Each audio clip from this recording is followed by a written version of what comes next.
Our plenary session today, TriCops on climate, biodiversity, and land, implications for Asia. Indeed, I cannot think of a more pertinent subject for a conference of this nature on corporate sustainability and environmental rights. My name is Sean Lees, and I work for UNDP in Asia and the Pacific. I'm the region's Nature Pledge Coordinator. The Nature Pledge is UNDP's corporate commitment to support countries in their implementation of the Kunming-Montreal Global Biodiversity Framework. I'm very pleased to see in the room many familiar faces, but an equal number of unfamiliar faces. I'm also very pleased to be on this panel with some familiar faces, and indeed some unfamiliar faces, or some new faces, shall I say. To my right is Dindo Kampilan, the Regional Director for Asia and Hub Director for Oceania for IUCN. To my far left here is Jean Kanrawi Srisansap, a member of the Global Youth Biodiversity Network. I'll refer to you as Jean, as you've asked me to in the future, going forward. Also to my left is Helen Magata. She's with Tebteba, an Indigenous Peoples' Rights Organization, and Manisha Dogra, the Senior Vice President at Telenor. Now, in a few moments, I'm going to ask our panelists for their views on the outcomes of the 3 Rio conventions. But allow me first to set the stage and make sure that we're on the same page. These 3 COPs were large, they were complicated, and they had mixed results. I'm going to be focusing just on a few of the key outcomes, and indeed just a few of the shortcomings. Now, the year 2024 was a landmark year for global environmental negotiations. 3 COPs, as I mentioned, climate, biodiversity, and desertification, took place just a few months apart. And this is a highly unusual occurrence. In October, Colombia hosted the Conference of the Parties to the Convention on Biological Diversity. In November, Azerbaijan hosted the COP to the UN Framework Convention on Climate Change. And in December, Saudi Arabia hosted the COP on the UN Convention to combat desertification. And for each, there were high expectations for 3 things. And of course, maybe more than 3 things, but 3 things I'd like to emphasize. One was 2, new financial commitments. And 3, the formal inclusion of Indigenous peoples in negotiations and indeed in the design of some of the outputs, interventions, etc. These expectations, however, were set against a backdrop of increased political fragmentation at the international levels. We all know what we're talking about. For some observers, the 3 COPs presented a health check on multilateralism. And if that's true and if that's fair, how did we do is a big question. It's not just the outcomes, the substantive outcomes, but it's also the feeling that came out of those COPs. Now, it was not at any of those 3, but I would like to give you a review of some of the achievements and shortcomings to see how we did, because by many measures, the picture is mixed. And it depends on who you are, I think, personally, and whether you feel that the outcomes were a glass half full or half empty, yeah? Now, so I'll give you this quick review, and then I'm going to turn right to my first panelist. We'll get right into it, but bear with me for a moment. Now, starting with COP29 on climate change, achievements included the following: an agreement to mobilize $300 billion annually by 2035 to assist developing nations in addressing climate change. Some thought that fell very short of the $1.3 trillion that developing countries believe they needed. Still, $300 billion was a target that many thought reasonable. Another achievement, agreement on the rules for carbon credit trading under Article 6 of the Paris Agreement. And as a part of that, and equally important, was a recognition of the right of Indigenous peoples to free, prior, and informed consent as a condition for any project in the carbon market space. However, the parties at COP29 also failed to outline the steps necessary to transition away from fossil fuels, as agreed at COP28. They also failed to define the actions needed to triple renewable energy capacity, as also agreed at COP28. Now, switching to COP16 on desertification. Achievements included an agreement to provide $12 billion to combat land degradation under the new Riyadh Global Drought Resilience Partnership. Another achievement, the first Indigenous Peoples Caucus set up and a Sacred Land Declaration issued. Also interestingly, a Business for Land group was inaugurated with an emphasis on private sector roles in land and water management. And indeed, if one looks at the outcome document in detail, there are a large number of private sector engagement initiatives that came out of the desertification COP. Unfortunately for COP16 on desertification, it also ended without an agreement on legally binding responses to drought. And it seems that the inclusion of the term climate change was a sticking point, one of several, but a major sticking point. Now switching to COP16 on biodiversity, following at least the intercessional meeting in February in Rome, we have what some believe is the COP that came out with the best outcomes. Now it took 2 meetings to get there, and this is not a competition, mind you, but indeed these achievements were widely applauded by civil society, by governments and others. The achievements included an agreed monitoring framework to measure progress against GBF goals and targets, Global Biodiversity Framework goals and targets. The setting up of a permanent subsidiary body recognizing Indigenous peoples. Also, the Cali Fund was established to ensure fair and equitable benefit sharing for the use of digital sequence information on genetic resources. And indeed, the importance of private sector engagement and contributions to that fund was highlighted. A roadmap was agreed to mobilize resources to close the $200 billion a year gap in financing need to address biodiversity loss. And yet still, the decision to create a dedicated nature fund was kicked down the road to 2028. Now, among the 3 things that I've outlined that we have in common, these include resource mobilization strategies, either commitments and or systems for getting there were made, and rules. The role of Indigenous peoples in deliberations was formally recognized, and indeed private sector engagement was further encouraged, and the nature of that engagement was further clarified. So now I'm going to turn to our panelists. I've done my rather blunt assessment for the sake of time, and also because I'm not an expert on all 3 of these conventions after all, or these processes for that matter. I'm going to turn first to Dindo Kapilan, as I mentioned, the Regional Director for Asia and the Hub Director for Oceania for IUCN, and ask you, Dindo, in your view, what were the main achievements, what were the main disappointments, and how would you have us understand this tri-COP outcome period? Thank you.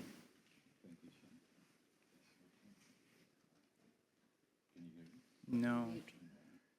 This one. Okay, thanks very much. Since we're on the topic of COPs, maybe we should start by looking around the room and ask, how many of us were at least to one of these COPs last year? Were you in Raise of hands. Baku, were you in Cali, and were you in Riyadh?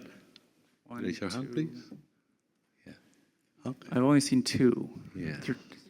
Dhrutiraj. Oh, 3 part on my panel, of course. And 4. Okay. And it's not surprising. See, for many of us and people in the room gathered in this conference, it's hard for us to connect with COPs, right? That's something people talk about when you're prime minister and you're secretary or minister. People like us who do business or in the private business sector, it doesn't really matter. So I think the main challenge, Sean, is how we and the greater community, especially people in the business rights and us practitioners, can in fact see the benefit and can identify what's going on in this Olympics of the environment, climate, land, and biodiversity. So I think that's the first challenge. So we have a session here talking about the tri-COPs, but many of you in the room might probably wonder, why are we even talking about these tri-COPs? This doesn't affect us. But then that's the next thing. It does affect all of us. And how and in what sense? You see, these 3 COPs, which you mentioned, which happen in 2024, the climate COP happens every year. So these are, because they are COPs, they are conventions of parties, and the parties are our national governments. They're the ones that sign up to this. So an important challenge, I think, is and every country has a delegation, a negotiation party. That's, I think, where it starts. How can we, and coming from these different countries, become part of the negotiation and even the planning within the individual countries that send these delegations? The second challenge, I think, is in a country X, and you have 3 COPs, you have 3 different sets of people coming from 3 different sets of government agencies or NGOs or CSOs going to these 3 different ones. It's very rare that they even talk to each other in the country.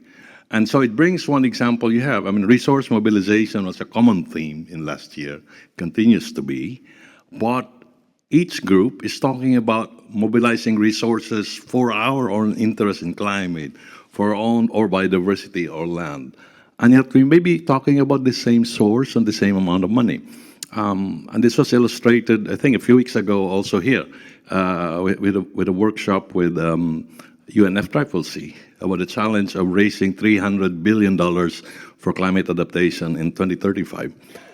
But we love to start counting and label it as climate and biodiversity.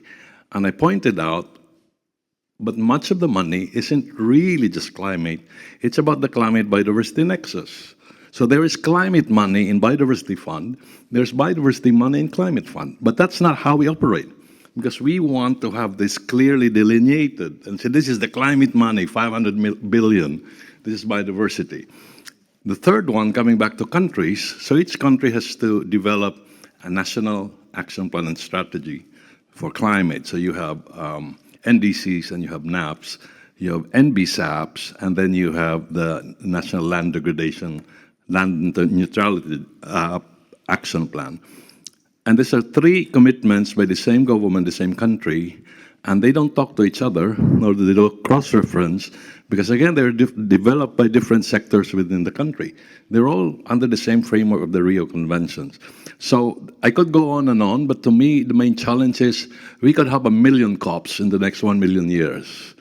But I think if we continue to divide rather than see the connections, we're not gonna get anywhere.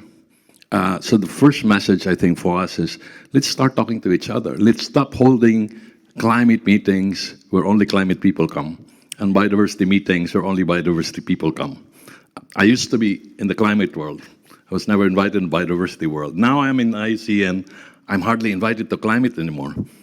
It's a very interrelated set of issues. We need to come together at different levels, within the countries, but also at the highest level of governance in all of these COPs. I think the most important point is, and going back to where I started, what does it mean for a company operating in a country X and thinking, Sean, your main job now is in relation to the Kunming-Montreal Global Biodiversity Framework. Why does it matter to a small company in Western Java, Indonesia, to be thinking about contributing to 8 of the 23 targets of the CBD? If we can make that concrete and happen here, and I'll end with one very good example and good news, because in Thailand, and since we are here, when we started working with companies years ago, we started getting invited because they want to develop biodiversity offset plans. That was all the starting point. Then we said, no, it's not offsetting, it's mitigation hierarchy. Then the next wave says, oh, we need you because we want to do disclosure reporting, TNFD. More recently, they said, well, it's not just really disclosure, it's also about our own corporate sustainability targets. And then now, people are asking us, hey, we heard about nature positive in addition to net zero. We heard about biodiversity credits. But for us, a company, there's one more beyond. How can a company actually make its sustainability work be reflected as an official direct contribution to, let's say, the Global Biodiversity Framework? So one of the targets is 30 by 30, right? Which is target 3. 30% of lands and waters conserved by 2030. Toyota, which is one of our, I don't know if somebody's from Toyota Thailand here, is one such great example. They have ticked the boxes. We work with them, corporate sustainability agenda. But then they ask us, can you make it happen that what we do in Thailand as Toyota can be reflected in the commitments that the government of Thailand make towards the 23 targets of the CBD? we went through back and forth, and I hope people from ONUP are here, from the policy group, and 5 companies are now officially part of the 30 by 30 commitments of the government of Thailand. In other words, the work that Toyota Thailand and 4 others have been doing are now recognized as part of Thailand's contribution to the 30 by 30 target. That's one example of how companies might be able to see and identify that what they do in a few thousand hectares actually makes a difference when you talk about the global challenge of biodiversity and climate. We're not there yet, but I think that's where it should be going. Otherwise, all these discussions about COPs are nice to listen, but it's like we're just spectators watching on the sideline. How can we make that connection that when a small company engages in 500 hectares of forest restoration, that's actually going to go to the annual reporting in the next COP for Global Biodiversity Framework? Well, Dindo, you gave us one example.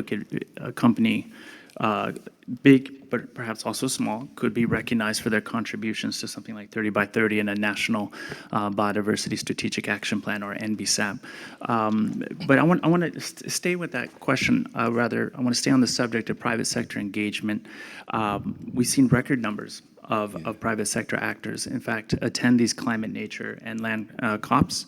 And indeed, all 3 COPs, as I noted, have called for increased private sector engagement, particularly around financing. Still, private sector financing is pretty paltry, notwithstanding the commitments made in kind or otherwise by the 5 companies you mentioned today. Is it realistic to expect that private sector resources are going to make a meaningful dent in the funding gaps that are expressed in all 3 of the COPs? Yes, I guess so. I mean, I think every single dollar or baht counts, right? But it's not the amount per se. It's actually how it is invested and used. I mean, you can have $1 billion that you then climate tag, but if it's not intended for the right purpose or aligned with the targets under an NDC, then that 1 billion doesn't really matter much. So to me, it's not the amount. It could be the investment of a small local company doing work around freshwater ecosystem restoration. And this is where I think this group, our group, can make a difference, advising the private business sector where it matters to put in. There's very small amounts of money that can then add value to what the government or what communities are doing. And this is the conversation that's happening outside of this office, outside this room. Maybe 2 examples. And again, it depends on which business community we're talking about. In Korea, we work with 30 of the biggest companies because their main interest about 2 years ago was, of course, TNFD. And they were asking, what IUCN knowledge products and tools and standards can we use in TNFD voluntary reporting? So I've been working with them on a series of learning workshops. We taught them how you can use IBAT or STAR or KBA. 2 weeks ago in Korea, Kedanran, some of you are from Japan. So Kedanran is the Japanese Business Federation. So the federation itself, which has over 100 companies, is a member of IUCN. Their interest isn't just voluntary TNFD. It's about OECMs. And I'm not going to explain what OECMs right now, but it means they're interested in the action on the ground. How can areas managed by companies be considered OECM, which is officially recognition that's also being effectively managed? So I think different clusters and different countries have companies with specific interest, but each one of those is important. The thing is to be familiar, what are the global targets that are found in climate or biodiversity, and how does that cascade to regions and to countries? I think the starting point is we talk about all these COPs in very vague, not vague, but very general terms. But if you start unpacking Global Biodiversity Framework, you really talk about 4 goals and 23 targets. And then in each of those, there are few that relate to private business sector. I think that's the kind of co-learning and also co-creation of plans that we need to do. Because, and I go back to where I started in all of the probably 70% of the meetings I'm invited to is all about we need to raise more money if we are to do climate action, mitigation, or adaptation, or biodiversity. And I have the opposite view. I think it's not about raising more money. We should first ask, how did we use the money that still exists? Because right now, at least in biodiversity, and Anuj was here earlier with ADB, we can prove to you that there's money existing already for nature-based solutions, and they've not been utilized. Because the main issue, still for many countries, is that governments aren't fully convinced to invest in nature. When they go to the Asian Development Bank, they have an option. If they have an available 100 million, for example, in loan, should they apply for a loan 100 million to invest in restoration or in mangroves, in blue carbon, or to build bridges, to build highways, which is nothing wrong. What I'm saying, as a head of state of a country, that's the kind of decision you want to make. You take a loan for hard infrastructure or for nature. So I think demonstrating the long-term and strategic value of investing in nature is the basic foundation of everything that we talk about today about biodiversity finance. And I think that hesitation, the lack of full willingness for policies at the national level is what is keeping us from going further when it comes to mobilizing finance and also capacities. Dindo, one of the messages you're sending is that we might have an unhelpful, I was about to say an unhelpful obsession with financing, but it is one of many markers, not the only one. Yes. It's one of many markers of commitment. There's that saying, put your money where your mouth is. Don't just talk about your commitments. Let's see you put real hard dollars and cents, yen, baht, yuan on it as well. So it is an expression of that commitment, whether that be at the international levels or nationals. And I just want to stay on this. Your point is well taken, but let's stay on the point of funding for a second here, and turn to Jean, who was at COP29. Is that correct? You were at COP16 on biodiversity. Okay, well, here's my question. It doesn't actually have to do with COP29 or being there, certainly. But the Nature for Climate Coalition put out a statement at COP29. They said that, quote, nature is a critical yet vastly underfunded. And they provide actual figures. It's like for every $10, it's 1 cent put on nature preservation and nature-based solutions. It's something that dramatic, though that's not exacting. Now, to meet climate goals, they say we need to triple at least the financial flows to nature-based solutions by 2030. But as you'll know, at COP29, the delegates didn't make references to nature-based solutions. So it wasn't even that they didn't have the financing there. It was also they failed to mention it. Has nature's role in addressing the climate crisis been underserved? And if so, why? Okay, first of all, good afternoon, everyone. This is my honor to speak here as a youth from UNICEF, Young Advisory Board, and the policy team member of Global Youth Biodiversity Network for Thailand. I'm standing here to speak for youth and our future. As you know, in COP29, we pay attention on the climate finance and carbon market. Yeah, I know it's critical to tackle the climate change problem, but a crucial aspect we're missing, the integration of biodiversity into climate change. The reality is a consensus is not reached. And it's leaving the important decision that we postponed it to COP30 in this year.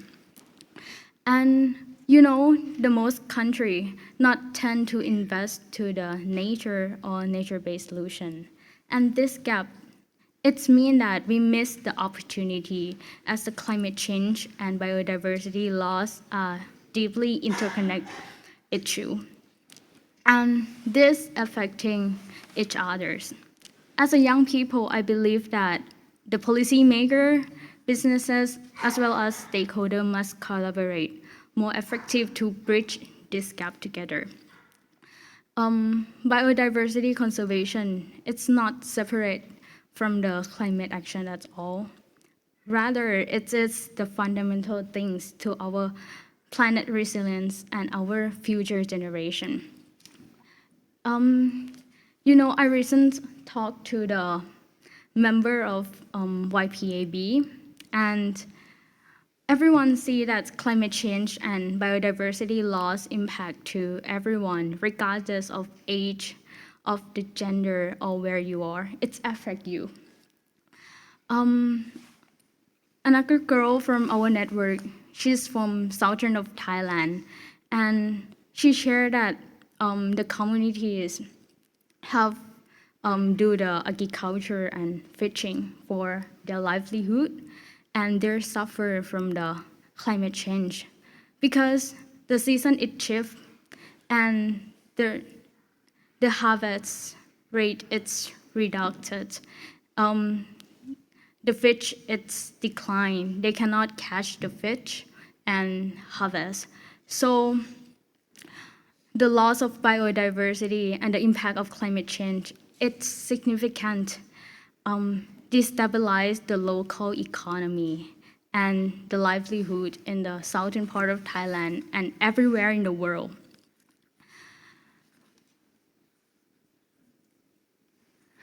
You know, the families who once rely on traditional knowledge, they're now facing the income insecurity because of climate change and biodiversity loss.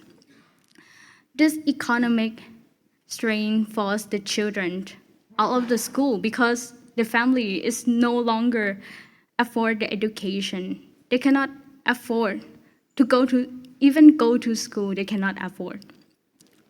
So young people, they move to urban area to seeking the alternative job, or they abandon the traditional practice or local wisdom that they used to have.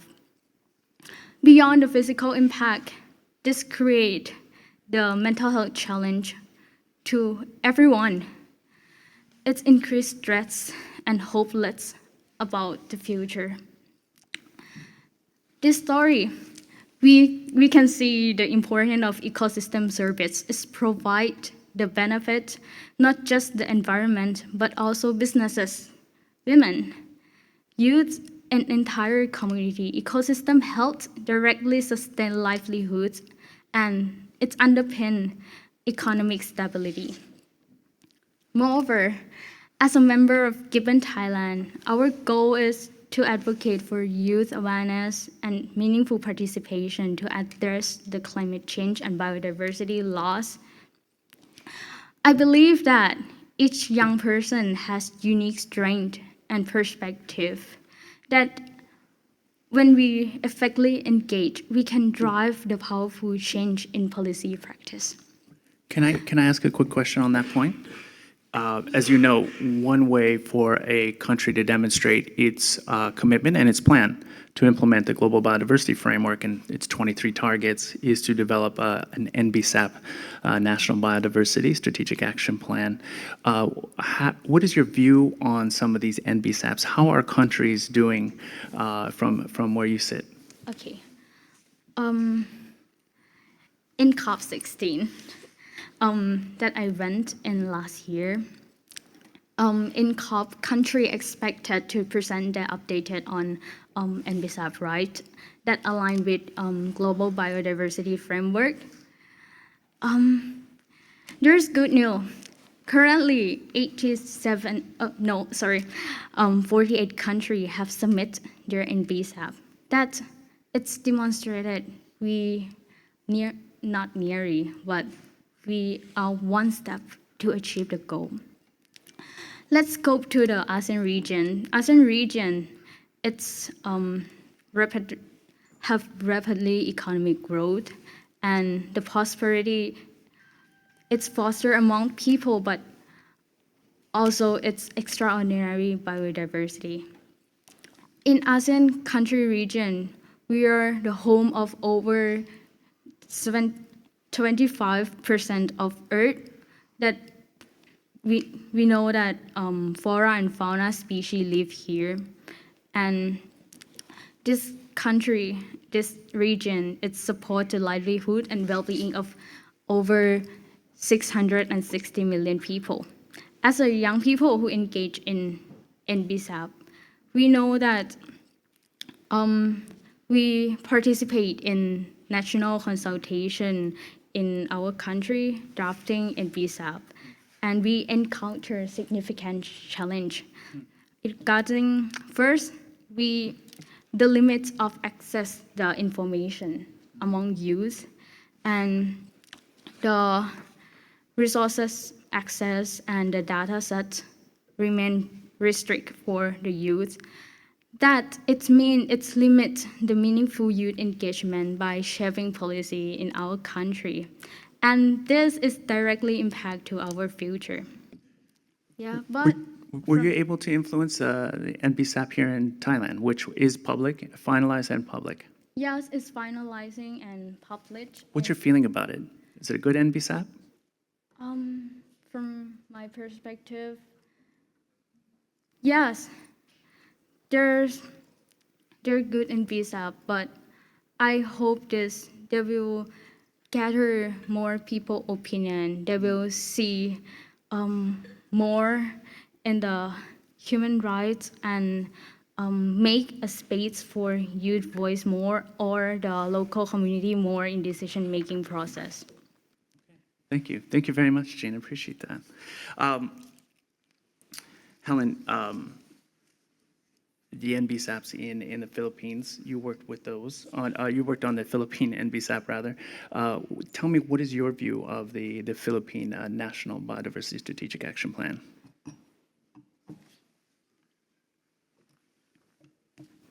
Thank you, Sean. Good afternoon, everyone.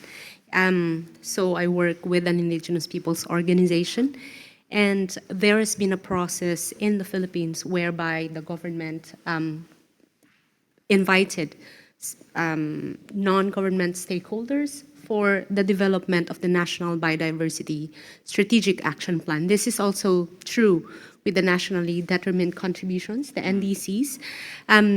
As you know, the Philippines has a law on indigenous peoples. It's called the Indigenous Peoples' Rights. And the law mandates that indigenous peoples should be contributing to all of these processes. Well, the NBSAPs of the Philippines, I must say, has several indicators mentioning indigenous peoples.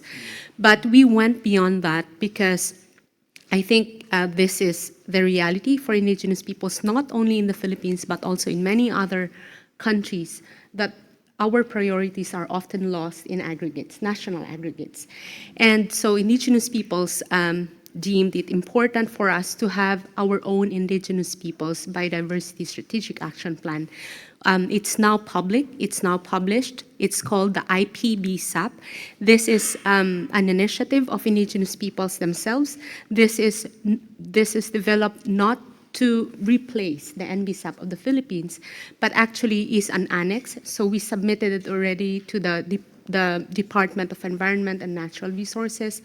It's annexed to the NBSAPs in recognition for what indigenous peoples are already doing in terms of taking care of the resources and also the biodiversity. And we were not able to come up with numerical quantitative indicators such as the NBSAPs because I think it takes more work for indigenous peoples. There are indicators that are not necessarily measured by numbers, but are more qualitative.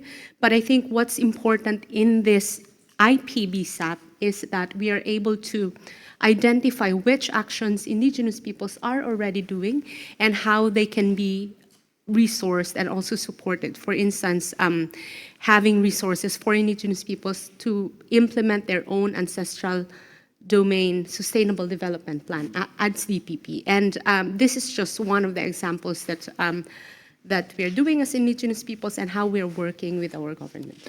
Now, you mentioned consultations, and of course they're critical to the validation, justification, legitimacy of these nationally determined contributions, NDCs, land neutrality action plans, or indeed the NBSAPs as you're referring to.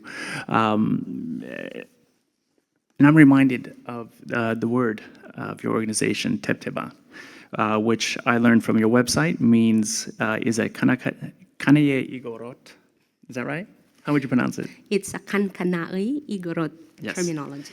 it's a term that means, quote, describing a process, rather. It's a term that describes a process of collectively discussing issues and presenting diverse views with the aim of reaching agreements, common positions, and concerted actions.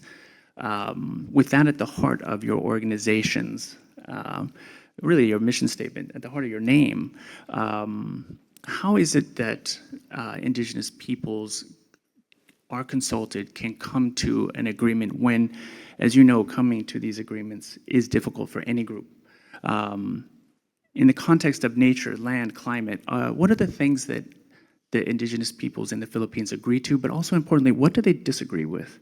And where's there that division? What are the things that you still need to be, yet to be overcome? Thanks, Sean. Just to also say that we're working with Indigenous peoples, not only in the Philippines, but also in Latin America, in Asia, and in Africa. And I'm saying this because, I mean, in the context of the COPs that we're talking about now, Indigenous peoples come from varied cultural, geographical backgrounds. And I think that's very key in terms of understanding why they have divergences, or why they have different contexts and realities. But I think overall Indigenous peoples agree on a set of principles that are very important, especially in their engagement in the international level. One is that land is life. So there's a very sacred relationship with nature of Indigenous peoples. And we want to and this was already mentioned in the morning sessions as well, change the narrative that Indigenous peoples are just mere victims, for instance, of climate change and stuff. We agree on that Indigenous peoples are powerful agents of change, and that there's a very inseparable connection of land, nature, to Indigenous peoples' identity, spirituality, and culture. Research shows that 1.65 to 1.87 billion Indigenous peoples, local communities, Afro-descendants, are living in important biodiversity hotspots in the world. And this is not by accident. It's because they have been, for generations, taking care of these natural resources. And the importance of customary tenure, land tenure, and stewardship is something also that Indigenous peoples carry in all these different movements, and is a very successful determinant to any climate or biodiversity initiative. We have heard time and again, especially in the context of our conference this afternoon, we have representatives from the business sector, private entities, that working with Indigenous peoples sometimes requires more fiduciary social requirements. But we insist, we assert, that working with Indigenous peoples is not a hindrance, but rather an enabler for a more sustainable and for more effective climate initiative or biodiversity initiative. And maybe just on your question on what are the things that they agree and what are the divergences, I think one of the most discussed elephant in all of these three COPs is direct access to climate financing. I think I want what Dindo said a while ago, how did we use the money? But I want to rephrase the question to say how much Indigenous peoples, women, youth, local communities access this money. The question is not that we don't have enough money. There's enough money, but where is it going? So on the one hand, you have enough literature to say that most of the remaining resources in the world are being taken care of by Indigenous peoples. But then on the other hand, we see reports saying that in the last 10 years, 2011 to 2020, only less than 1% of overseas development assistance were accessed by indigenous peoples. And so this is not fair for indigenous peoples who are taking care of the environment at the cost of their lives and their communities. And maybe one last point, one of the divergence, I would say it's not divergence, but it's really an ongoing discussion between and among indigenous peoples is around engagement with markets. Carbon markets, for instance. We respect there are indigenous peoples who are willing, exercising their agency and their self-determination to work with markets. But there are also indigenous peoples who say, we don't want to work with the markets. And this is informed by their prior experience of violations and misappropriation of their rights and not getting any benefits from the markets. Thank you. What are the areas of engagement between indigenous peoples and business that are either agreed or safe places to go? Maybe two, what are some messages that you'd like to give business that might be here in terms of their engagement with indigenous peoples? Well, I think there has been a lot of mistrust between indigenous peoples and the private and the business sector. And that is, again, stemming from actual experiences of indigenous peoples, violation of their rights. But I also see this as an opportunity for us to really come together to have a platform for discussion for this. And what are the red lights for indigenous peoples? I see an open platform for indigenous peoples in the business sector to talk more about the processes of securing free, prior, and informed consent, for instance, being an iterative process and not a one-off activity. I think a lot of this was also discussed in the morning. And safeguards. I think there's a lot of discussion on indigenous peoples, but this is in terms of safeguards. But indigenous peoples do not necessarily pose how do you say, that we need to safeguard things because of indigenous peoples. I think when we talk about indigenous peoples and working with indigenous peoples, we should look at it not only from doing no harm, but also from intentionally doing good. What is it that we are giving value, and what is it that indigenous peoples are contributing? So there's a lot of existing structures and governance, even in redress mechanisms, for instance. I think this was also mentioned in the morning. Indigenous peoples have their own structures and decision-making structures that can be already used. And then my last point is on capacity building.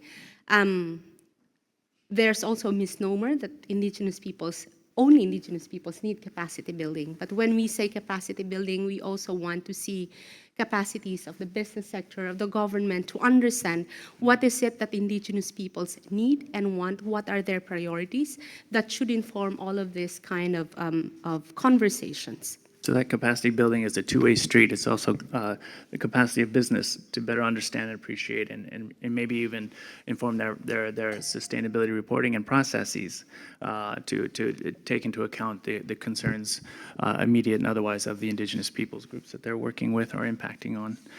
Thank you very much for sharing that, Helen. Moving to Manisha now. And on this point, when a company like Telenor goes to a COP or all three COPs, what is the main justification? What is the learnings that are taken away from those events? What's the value that you see in one of these COPs? Yeah, thanks, Sean. So of course, private sector is not a monolith, but I'll talk a bit more about from Telenor's perspective and based on my discussions with other colleagues in the ICT sector. I think, first of all, yes, the participation of private sector in forums like the COPs has increased the previous years. And the reason why we think that's happening is threefold, or at least from our perspective, right? even though Telenor has not been attending COPs directly, we have representation from the industry body, which is the GSMA. But I think these forums of discussions, which, as Dindo rightly said, are largely still very state-focused and government and policymakers. The reason why private sector wants to be there, or what we gain from there, is threefold, right? It is first and foremost for learning and understanding these seemingly interlinked but yet complex topics. So it is these are great forums for us to understand what's happening in these areas, what is the role that the private sector should and could play. It's also it's great forums to listen to our stakeholders and understand and hear different perspectives. As Helen so eloquently put, none of us can exist in silos, right? Even within the same geographical boundaries. And these global forums then allow us to expand our understanding, but also engage and interact with various stakeholders all at the same place. Which then links to the third sort of pillar of what we see coming out is it provides us with a great opportunity to engage in terms of partnerships. And here I bring back to more Telenor's way of thinking. We've been operating in Asia for 28 years now. We are a Norwegian-based telecom company in this unique space where we, of course, have traditionally, due to our Nordic heritage and the fact that we are owned by the state in a large percentage, we have requirements for sort of transparency and reporting, etc., for many years. But being here and operating here for all these years, we've actually seen that being forward-leaning on different sustainability topics has helped us, not just from a purely tick the box and report in our annual reports or back to the governments, but actually helped us create trust in the societies that we operate in, sort of almost be a license to operate with the policymakers and the governments in the countries that we operate in. So coming back to why COP and what is private sector getting out of it, I think these forums, as I said, give us three things. Information and understanding of seemingly complex topics, hearing different perspectives and views of the stakeholders, and then, of course, providing us with opportunities to partner, because we understand that we don't have the wherewithal for all of these topics and what to do about it. I appreciate you giving us those 4 points. What value do you see in the COPs as a large business like Telenor?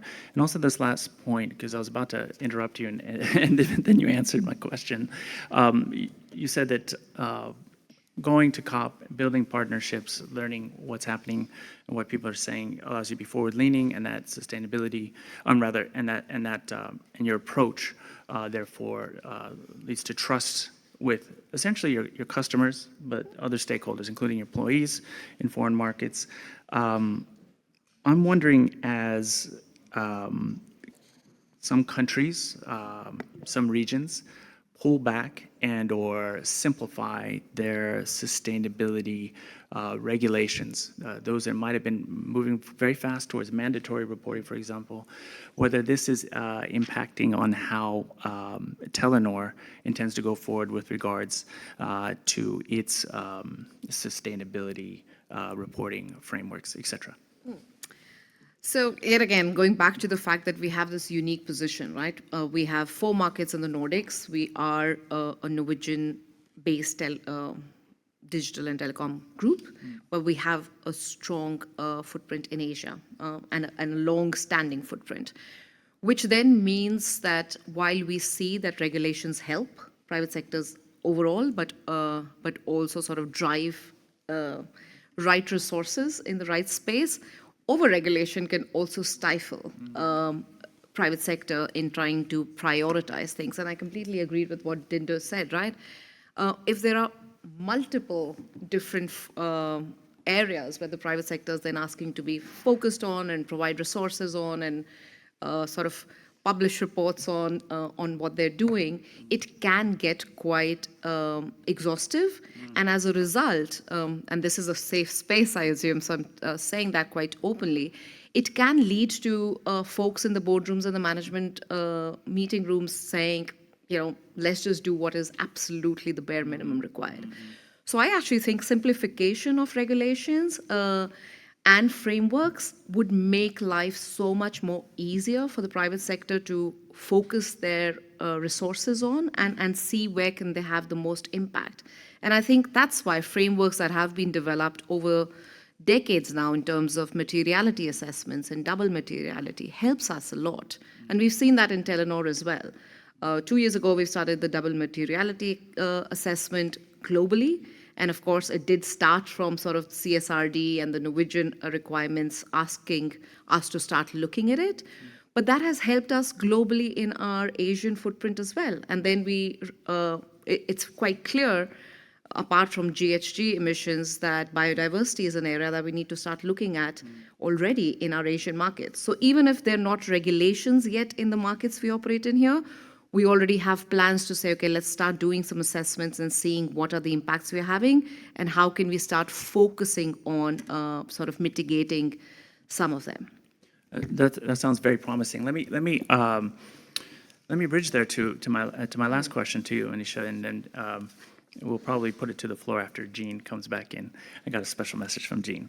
But no, indeed, Nature for Climate Coalition has said that business leaders, perhaps like Telenor, that you need more clear, quote, clear and consistent enabling conditions to support the flow of private capital into protecting and restoring nature, along with regulations that support these investments to deliver durable long-term results, unquote. Help us unpack this. What does Telenor or other leaders need to start investing in? What do you need to actually start making these investments in either land restoration and or biodiversity initiatives? Yeah, that was a long quote though. It'll take something to unpack it. But just to keep it a bit more simpler, I think what is needed is I think as I already covered in my previous answer, is a slightly more simplified framework and regulations if one must, in trying to understand what are these different topics and how are they linked or not linked, right? Then I think what is important is access to data. And when I say that, I think private sector or businesses across, whether it's, if we have easily available and understandable data in trying to understand or navigate, let's say, a topic like nature, it's easier for us to then say, okay, where do we come in here? And I say this from the past years of having these discussions when it came to sort of greenhouse gas emissions, right? And being able to put things a little more in structure and numbers helped move the topic along. So I think that is interesting and important. We did a biodiversity assessment as a pilot study for our operations in Finland, I would say last year is when the report was published. And there as well, we felt where we thought there is a fair bit of localized data available, that some of the geospatial data, which was not available, then sort of made things a little difficult to assess what sort of impact was the operations having or not. Two, I think it's consistency and predictability. And this again is both regulations, but it's also requirements from the civil society, from multilateral institutions, as well as our investors. If we feel that, and we understand that things will evolve as we start doing them more, but if there are huge pendulum shifts in what is required, then it becomes extremely difficult to keep track. Right. And keep pushing the agenda forward. Yeah. So if I was to, keeping at time, say these two things, it'll be predictability and sustainable, predictability of the frameworks, and then access to good data that allows us to see what our impact is. Well, I wish I could tell you that things are going to be more predictable going forward, but I think the opposite is true. But thank you, Manisha. Jean, back to you. I think you had something you wanted to add to the conversations taking place. Yes. As you all know that we have so many conferences, we have so many COP, but the youth voices remain not heard enough, you know. We have the space that been created for the youth participation or youth voice, but youth voice are often overlooked. Yeah. We have the seat, but not in the decision-making table.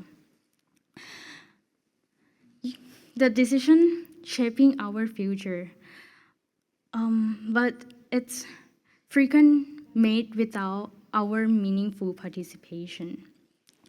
It's make us feeling we're youth, but we invisible. Here in Bangkok, one of the campus in Bang Khun Tien, it's affected by the sea level rise. We gradually losing the land from advancing the sea. So we as a youth call for meaningful youth participation, not only the draft phase, but also ensure we can participate during implementation, monitoring, and reporting process. We demand to see youth representation reflect within national reports and other data, ensuring our youth voice and perspective to shaping our future. Moreover, we want to see more collaboration among government body, private sectors, entity, educational institution, and civil society to include and empower young people effectively, as well as leave no one behind, especially minority and young people who live in the remote. I know that resource mobilization and transformative change are critical to protect the biodiversity. As youth, we demand all the sector have transformative shift in our economic model, policy, and decision-making processes, in particular in policy-making bodies and business sector. We call to increase support and investment in technology and knowledge, sharing with youth to empower us and in addressing climate change and biodiversity loss.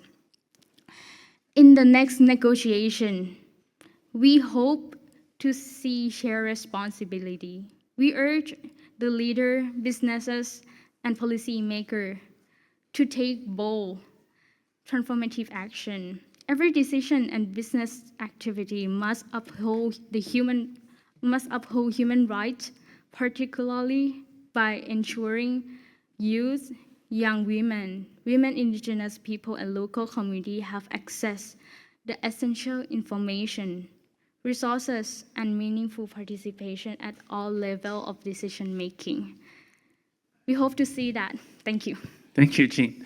And let's step off right from there and open it up to questions. And let's see if we can get someone perhaps that is from the youth community to see if they'd like to participate by asking a question to one of our panelists. Can I take that question? Anyone? I'm not sure, but I don't think you qualify as youth, my friend. You look a lot like me. Okay, here we go. Yeah, I would like to say thank you for the opportunity. My name is Ayi Natasha, and I will be the speaker for the next session, but I'm truly honored to be given this chance.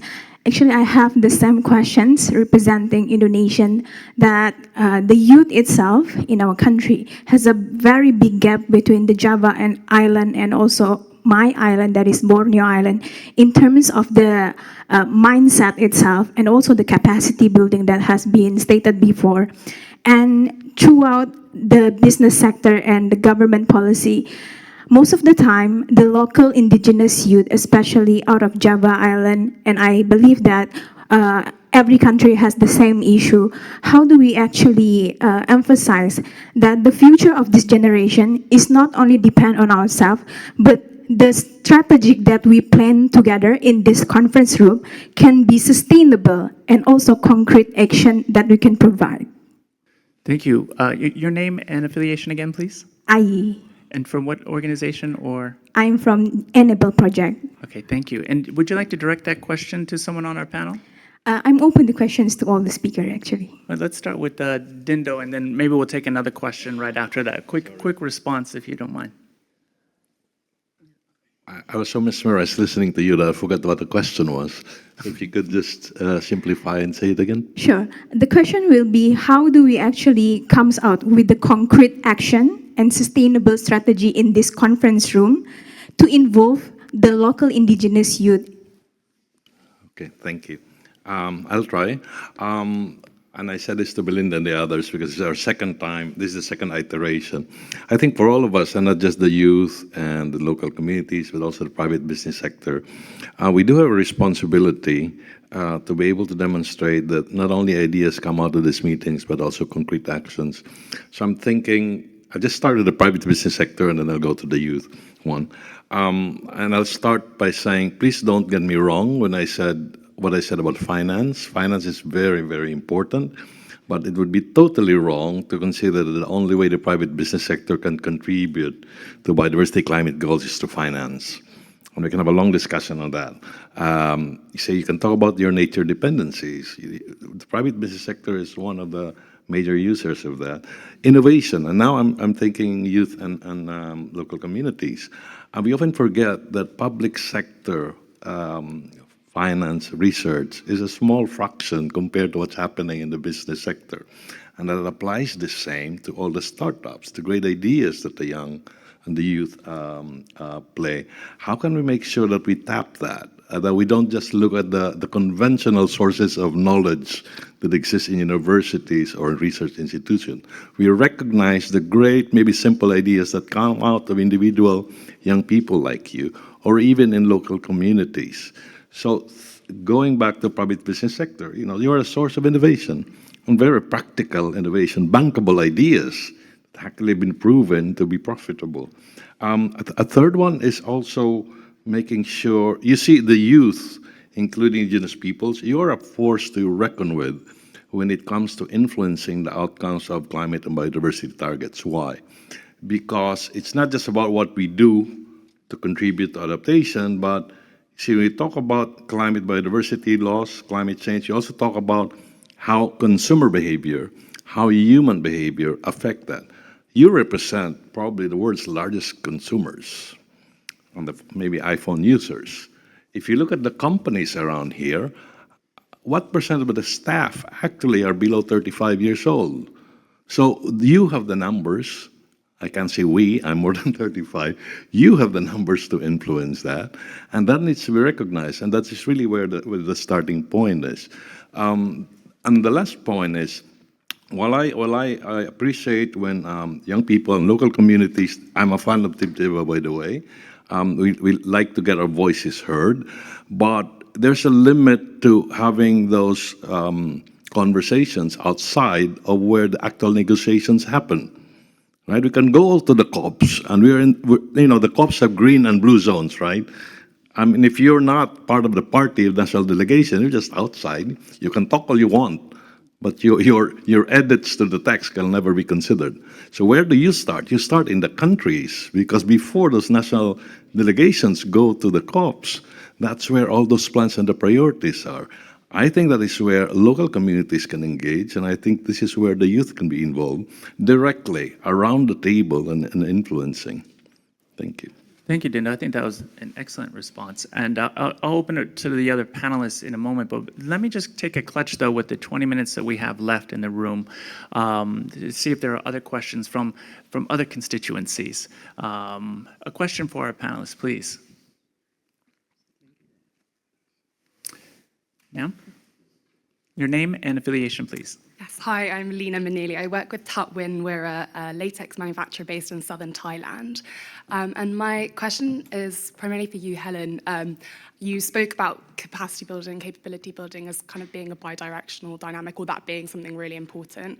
I wondered if you could share some examples of like what that might mean in practice, or what that could potentially look like. And I think in a similar way, I'm really interested in this conversation about youth. Like, it's very easy to kind of talk about youth as a single group, but just as we were saying with different indigenous groups, there might be divergences and agreements among those. Are there potential ways, what kind of forum, like whether it's citizen assemblies, like how can we create more open fora for more discussion amongst youth groups or different groups that aren't simply rooms like these as well. Helen, I think she pointed that question to you, please. Thank you very much for that question. Yeah, I think that's very important because in terms of principles, I mean, we have a lot of robust principles of how capacity building should look like. But in terms of operations, I think this is something that we can co-develop moving forward. Maybe what I can share is one example that we did, my organization did, especially, particularly in capacity building on the Green Climate Fund's Indigenous Peoples Policy. So the Green Climate Fund is an operating entity under the UNFCCC convention. And in 2018, they adopted an Indigenous Peoples Policy. And what we did was we thought there's a crucial necessity that Indigenous peoples understand what this means, what it means in terms of when GCF-funded projects are going to happen in the community. But then we also realized that there's also need to ensure that implementers, like the governments and accredited entities to the fund, are aware and understand what the policy is.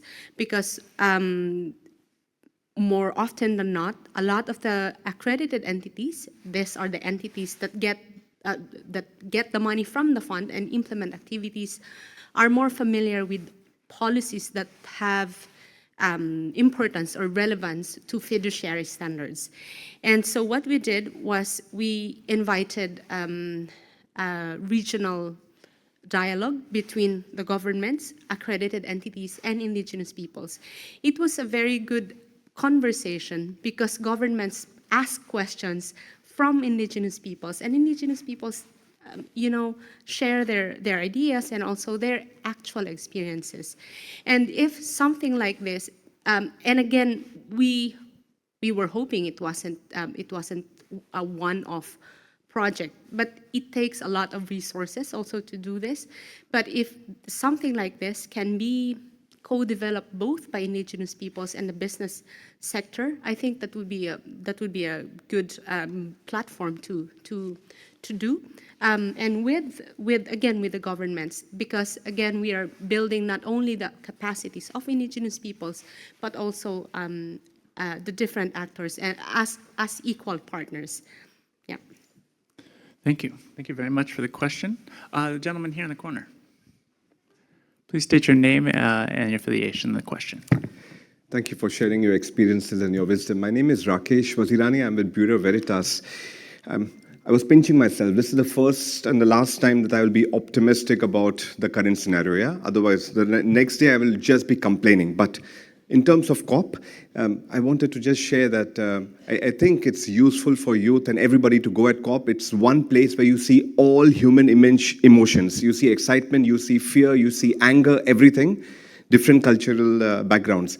Now, one of the positive things of youth being present is by UNDP, by your organization, which leads this Youth for Capacity Building Forum, brings together youth, takes them to the blue zone, where the actors from the state, policymakers are, you can experience, you can voice out concerns and so on. And now my question, we've been talking about climate and biodiversity and desertification, yeah?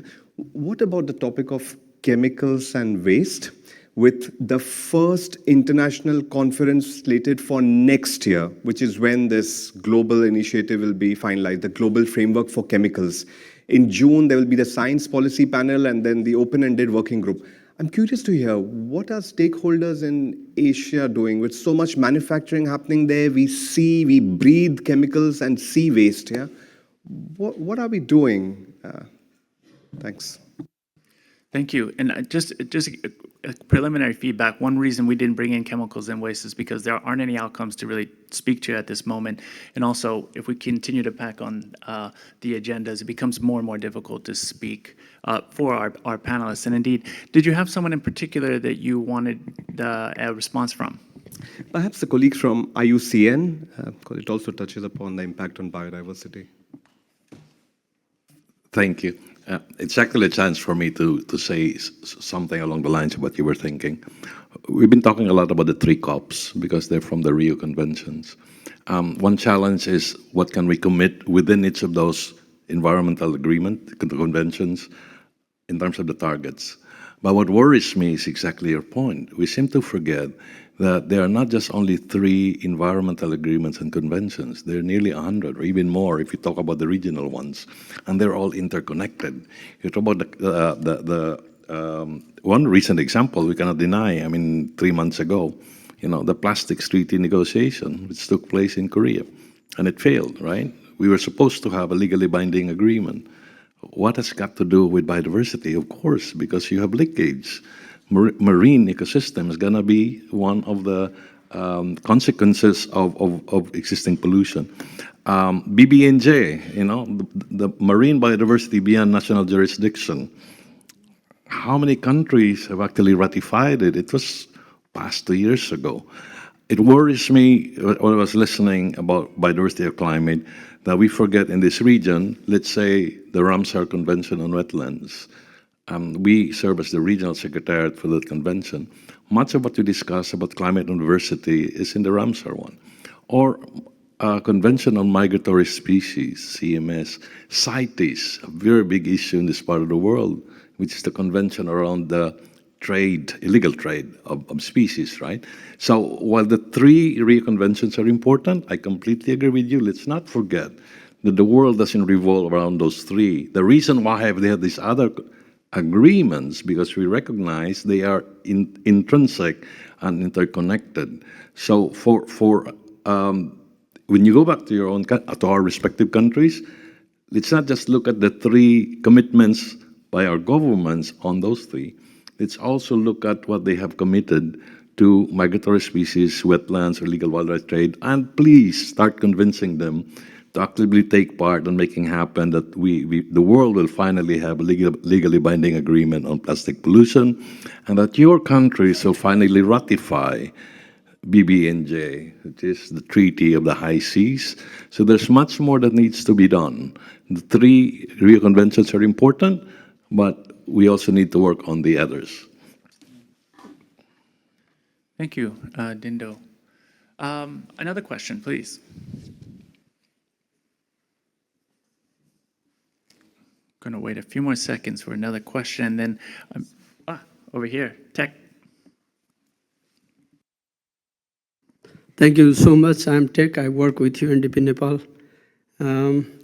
I wanted to know, a bit about, again, a good practice in regard to empowering and, making youths organized towards, looking after the vulnerable among indigenous peoples. For example, in Nepal, we have few indigenous peoples who do not want to speak out. They live in, forest, and they do not want to be exposed. Though, like, we have ILO convention ratified by, and everybody knows that, the prior consent, meaningful participation, these are the key fundamentals that the government has to, government and other state actors need to take care of. But those who do not want to be exposed, the youth can be, like, voice for them. Likewise, youth can, influence the policies, they can educate and advocate for the cause of, like, indigenous peoples. However, if youth are under threat, because, they are the defender ones, so I'm sure that they might have, multiple issues and challenges if there is no mechanism to go for safeguarding their rights. So, is there any organized mechanism funded by government to look after their, kind of well-being so that they can, like, work without any fear? Thank you. Tech, who did you want that question to go to? And maybe you could actually rephrase the question too, for the benefit of this question, yeah, like, yes, Really? I think, lady, yeah. I'm not sure I can respond to the question very successfully, but I must say that the UN Declaration on the Rights of Indigenous Peoples recognize the rights of indigenous peoples in isolation, in voluntary isolation. And so, and this is true, and this is true also for any business enterprise or any climate and biodiversity activity that would impact indigenous peoples in voluntary isolation should be discontinued. I mean, immediately. And I think this is the stance and position that many multilateral bodies and organizations are taking. So if it's going to impact indigenous peoples in voluntary isolation, any activity should not continue. And then maybe in terms of the youth speaking out for indigenous peoples, I think if these are indigenous people speaking out for their communities, I think that's okay. But if we're talking about other people speaking out for indigenous peoples without the indigenous peoples themselves saying so, I think that might be problematic. There's a slogan in indigenous peoples and other activists are using nothing.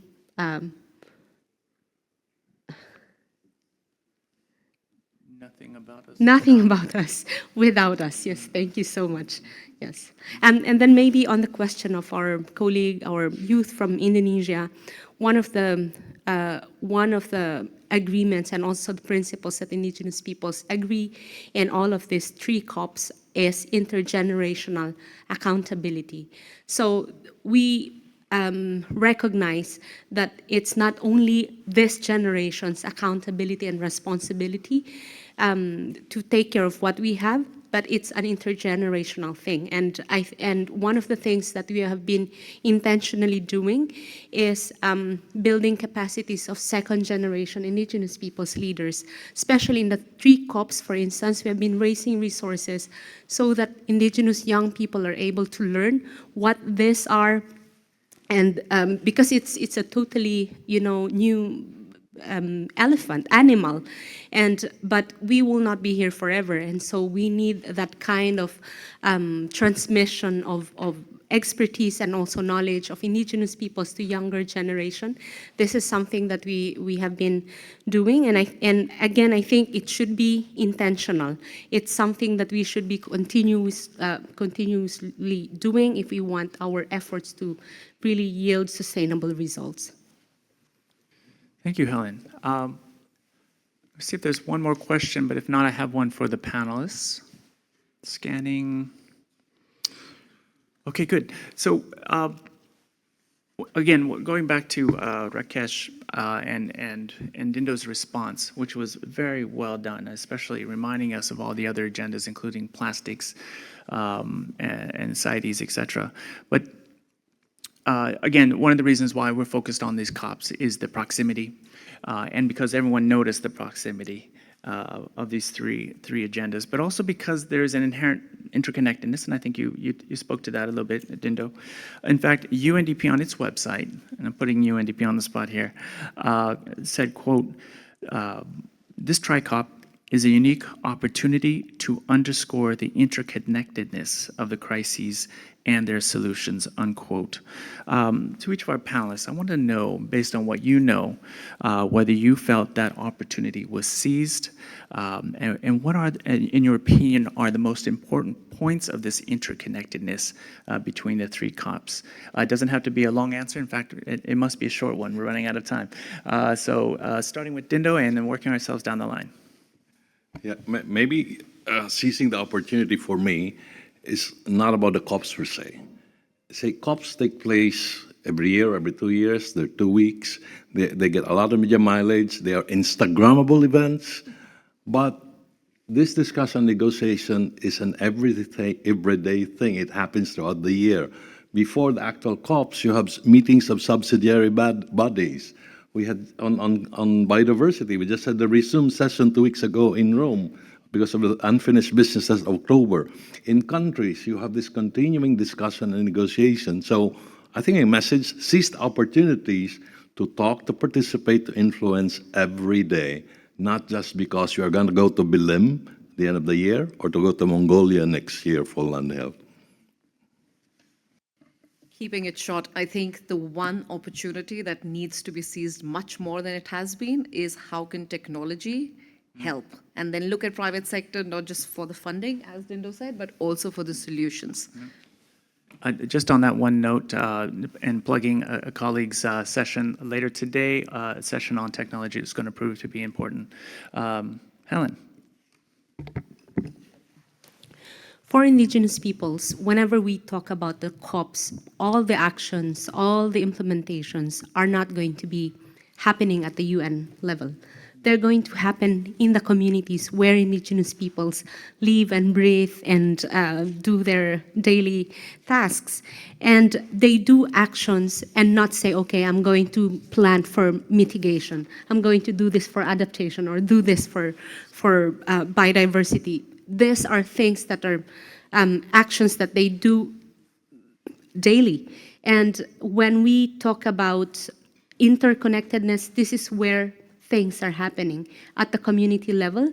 And so in terms of opportunities that we need to seize, I think Indigenous peoples are open, working with governments and also businesses, as long as their rights are recognized and respected. And this is the opportunity that we need to recognize and seize.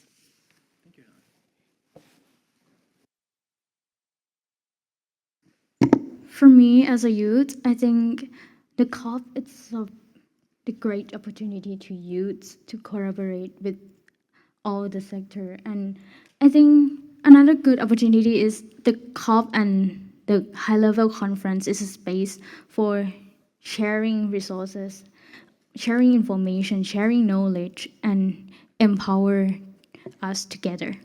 Thank you. Thank you. Thank you all very much. And thank you to our audience, too. There are a lot of different takeaways for this session. I just want to mention one each per speaker that I found compelling. First, starting with Dindo, it's not important, it's as important how we spend the money that we receive as how much money we receive. And so that goes down, I think, well for many people. And to recognize, too, the different kinds of ways that private sector contribute, not just through financial participation. Also from Manisha, a lot of different points, but simplified frameworks. These will help not only Telenor do its job and go into other areas beyond carbon emissions reduction or safeguards, etc., but also perhaps get us through this rocky place that we might be going through with regards to the sustainability agenda in a fragmented international political environment. And then, Helen, I liked how you said your word on capacity building, your message to the private sector is that it's not just us that need the capacity building, it's you guys. So it's a two-way street. And then, of course, Jean, your comments about meaningful youth engagement, it will be an ongoing process. It will be something that we're constantly working towards. I hope that you felt you meaningfully engaged today, as with the other youth that are present in this conference. Thank you very much, everyone, for being here for this plenary session, and I look forward to seeing you for the rest of them. Thank you. That was excellent. Thank you very much.